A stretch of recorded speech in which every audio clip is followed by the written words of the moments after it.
From the outset, Professor Rilo diagnosed the England patient as having a very specific disorder: fear of failure. Down here, we have the fear of failure. That is a very, very important negative factor. Fear of failure. Afraid of doing mistakes. Too much fear of failure. Fear of failure is a crippling form of anxiety, a negative reaction to the huge burden of expectation. Players become inhibited, take fewer risks, and consequently underachieve.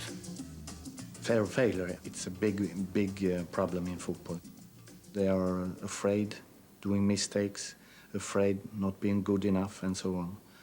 And I think the job as a manager, you have to make them secure, tell them that you don't need to be afraid, just go out. I'm behind you, I take the responsibility and things like that.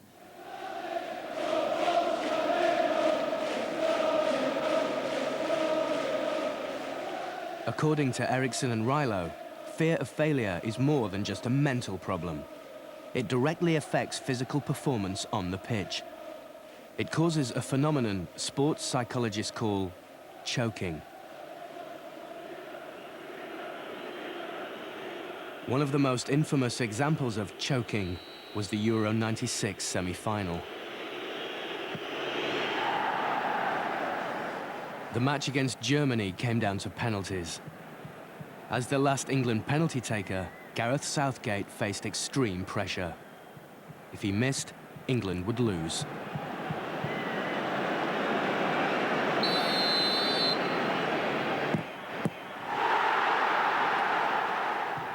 Gareth Southgate choked.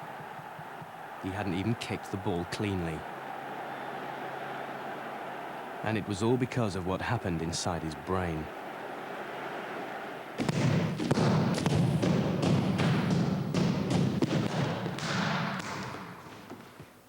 At the University of Lancashire, Dr. Rod Corban is investigating precisely why Gareth Southgate choked, by looking at how mental pressure can inhibit a player's physical skills. Is it the case that when people are anxious, their movements do become very stiff and jerky, that somehow something about the control of the movement changes? And that's one of the reasons I decided to pursue this line of investigation. In Corban's experiment, reflective markers are placed over the subject's body. These relay the relative position of his limbs to a computer for processing. On my mark, 3, 2, 1, go.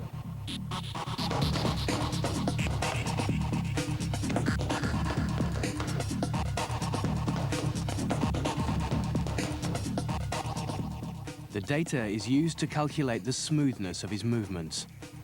What we've been doing in the laboratory is training people up on a variety of tasks, and in particular we've looked at a footballer.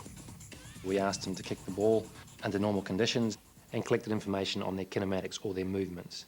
We've then placed them under some sort of stress and observed changes in their kinematics and compared them to their kinematics or their movements under these normal conditions. For the anxiety phase of the experiment, the player was simply told his performance would be rated by an expert panel. Corban wanted to find out if the player's movements would become less expert under pressure. And sure enough, he couldn't even hit the goal. What we've found thus far is that what seems to happen is that under anxiety conditions, their behaviour or their kinematics or their movements become less variable, and that is, their movements are not as fluid, more stiff or rigid, and also that their movements resemble those observed when they were learning the task. Anxiety makes a footballer's movements less flowing, and it's all down to how their brain works. When we learn a task, a particular part of the brain seems to be more involved in the control of the action. And as we become more expert at the task, a different part of the brain becomes more active in the control of that movement. When learning a new skill, a player has to think hard about what they're doing, and their movements are controlled by a conscious thinking area of the brain called the ventral stream. But once the player is expert at the task, their movements become second nature and are now controlled by a different and subconscious area of the brain called the dorsal stream. Dr. Corbin believes anxiety reactivates the conscious part of the brain to turn what should be a subconscious expert movement into one which is clumsy and amateurish. And that is why we think choking occurs. That is, this ventral stream all of a sudden becomes more dominant and you tend to think too much about what you're doing rather than just letting the motor system control the movements automatically as it would usually. And that's why even professionals can get it so wrong. If you look at that clip, you'll notice he looks as if he was very anxious, and quite rightly so. But then if you look at his actual kick, the kick just looks awkward, it looks forced.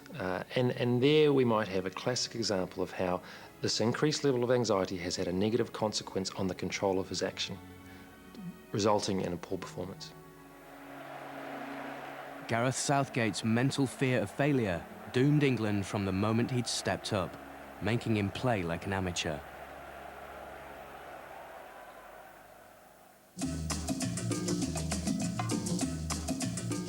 Rilo and Eriksson's diagnosis was that fear of failure had become the England team's dominant mindset.